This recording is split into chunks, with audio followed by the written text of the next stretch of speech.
everyone, and welcome back to Unraveling Thoughts. The video I've got for you today is a little different from my previous ones. A lot more personal. As you probably guessed from the title of the video, I'm transgender.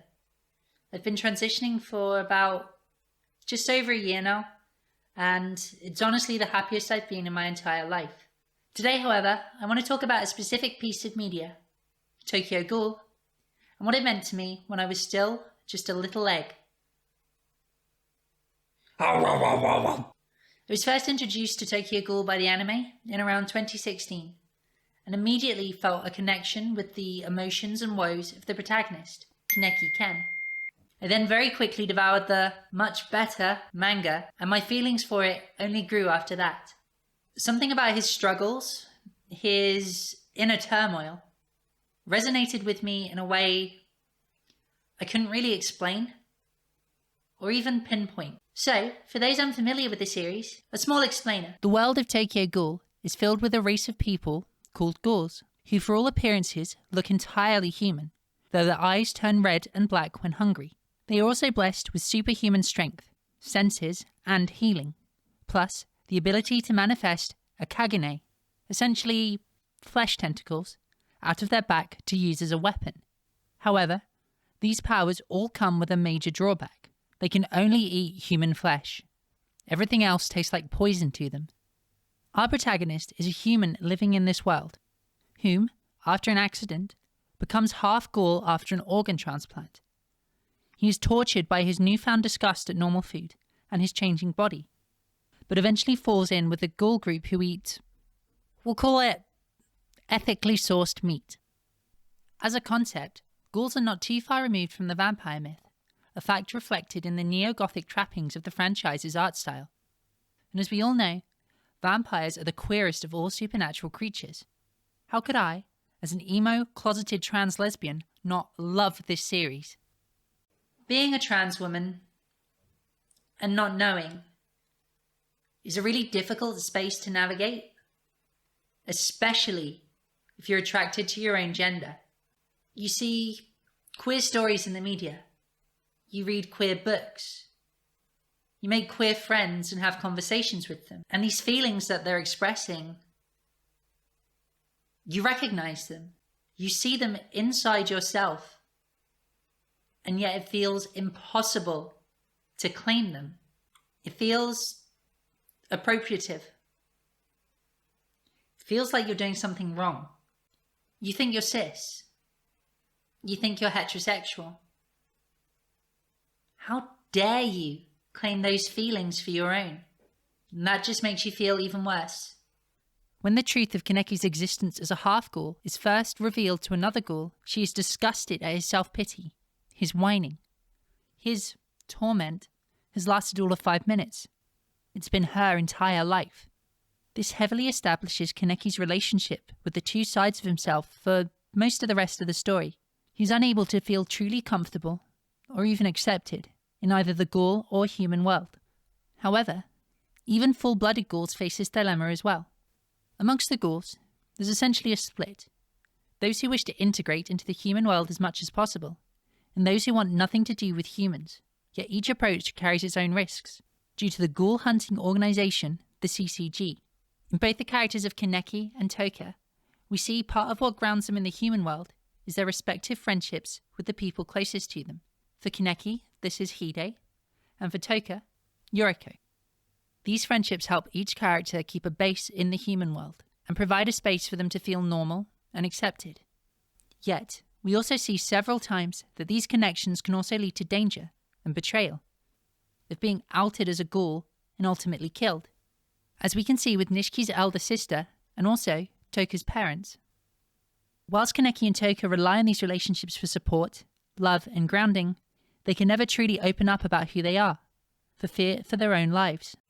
Before my egg cracked, before I realised I was trans, it wouldn't be right to say I was completely unaware. The first feelings started at a very young age, before I really had any words to describe them.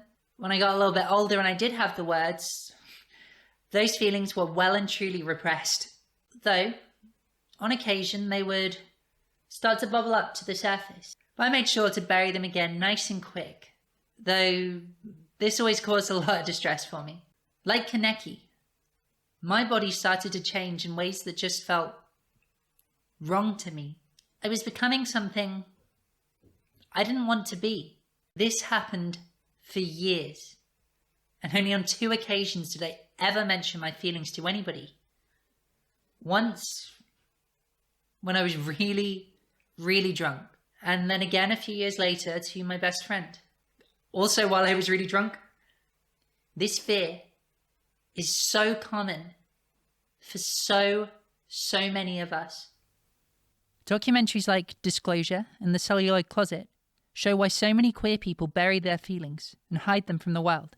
For years, queer-coded characters were only ever portrayed as antagonists, or as the punchline of some joke. And whilst this has improved somewhat, it's still a massive issue in the community. We are taught from a young age that how we feel is wrong, that people like us are disgusting, unnatural, monsters. It's everywhere in the media we consume, so it's no wonder we find it so hard to admit it to ourselves, let alone to anyone else. When you hear these things so often and for so long, you start to think that they might be true. A large part of the homophobic fear campaigns of the 80s and 90s, and the transphobic campaigns of Right the Fuck Now, are based on the idea that queer people are inherently predatory. Should lesbians be allowed in changing rooms? Are gay men creeping on the street? Oh my god, they're going to trans the children. Whilst obviously preposterous, this kind of discourse has a huge impact not just on cis-het perceptions, but also on the perceptions of those who are in the closet, and these feelings can persist long into later life. It's a shared feeling for many different stripes of queer people. This fear, this guilt. Is my attraction predatory? If I flirt, will I be making someone uncomfortable? And hell, does my sheer presence make my straight friends uncomfortable? In Tokyo Ghoul, Kaneki is terrified that his friend Hide will find out what he is, that this revelation will shatter their friendship, that he might even be unable to prevent himself from hurting Hide. Yet these feelings of guilt and fear are ultimately misplaced. We find out that Hide is known from the start, and all he wants to do is protect his friend. Cis-het people watching this, be like Hide. Support your queer friends. Let them know that they are loved, and how important they are in your life. Judith Butler once described gender as performative. That is, the stylized repetition of acts through time. Gender is not something you are, it's something you do, according to Butler. Thus, a performance. If what they say is true, growing up being raised as the wrong gender is like you're on stage, you've forgotten all of your lines, you only went to half the rehearsals, and shit, where are my props? I spent such a long time trying to mimic speech patterns, behaviors, interests, anything that I could to make my performance as a boy more convincing. But ultimately, I was cast in the wrong part. Oh, and it was obvious to all the other kids. Turns out teenagers have a pretty good nose for the one queer kid in their class. Like many vampire archetypes before them, ghouls too often fail at appearing human. They watch and observe humans, hoping to mimic their gestures to improve their disguise. But for those who pay attention, there's always something just a little off. One of Kaneki's defining character traits over the course of the series is his overprotectiveness. Ken's biggest drive is to protect those he cares about. This was a trait he inherited from his mother, whom worked herself to death to provide financial support to a sister who manipulated and exploited her. Despite this desire, Ken largely remains a passive participant throughout the story, loath to hurt people, even his enemies, when it can be avoided. This contradiction pisses people off. To those who support Kaneki, they see this behaviour as him endangering himself. To those who don't, well, they see it as a sign of his self-righteousness. As I approached my realisation about who I am, I already knew, really. I just struggled to admit it. I was scared.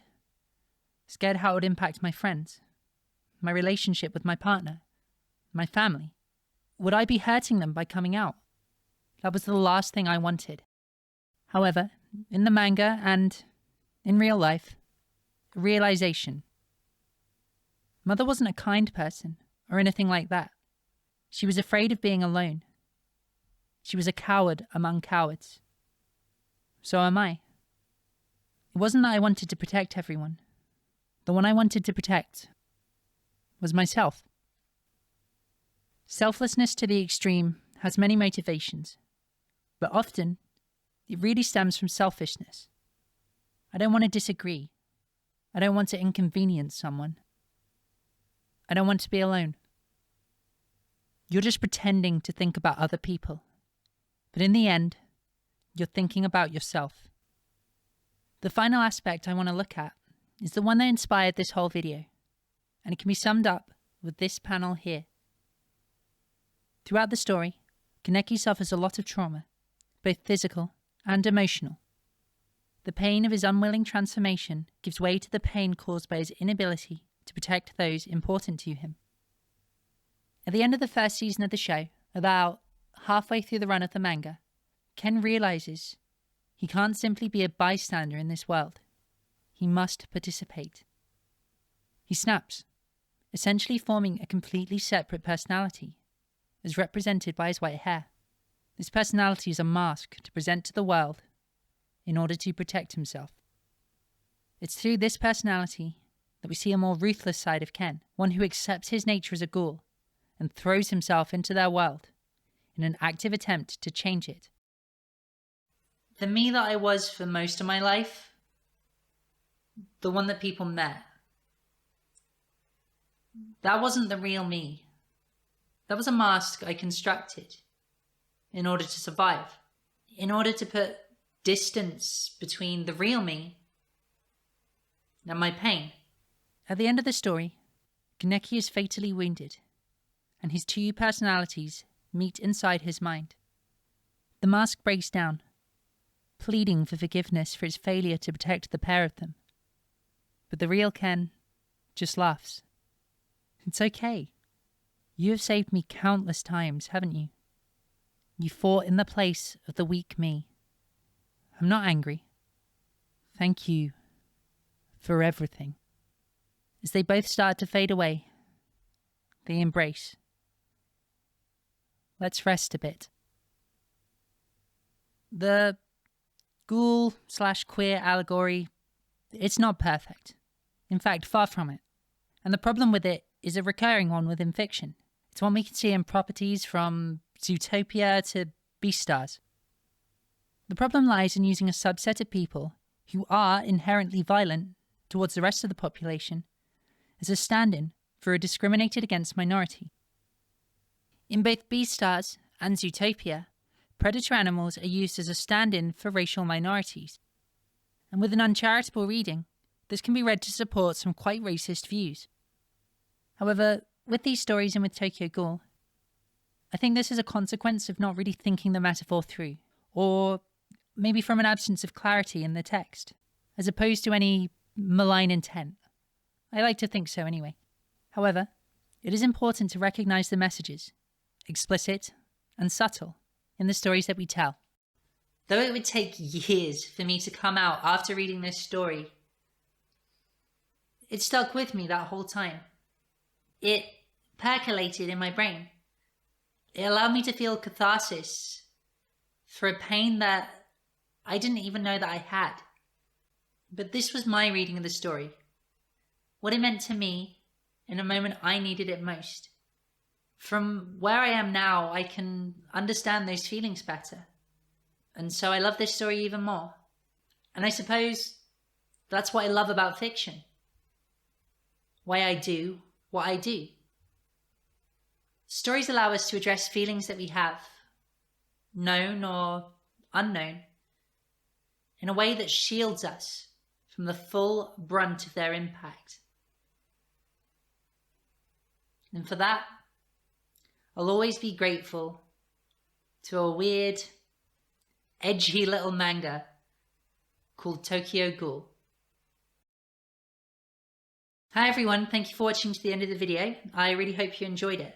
If you did, please don't forget to like, subscribe, maybe share it on your socials. Everything like that really helps the channel grow.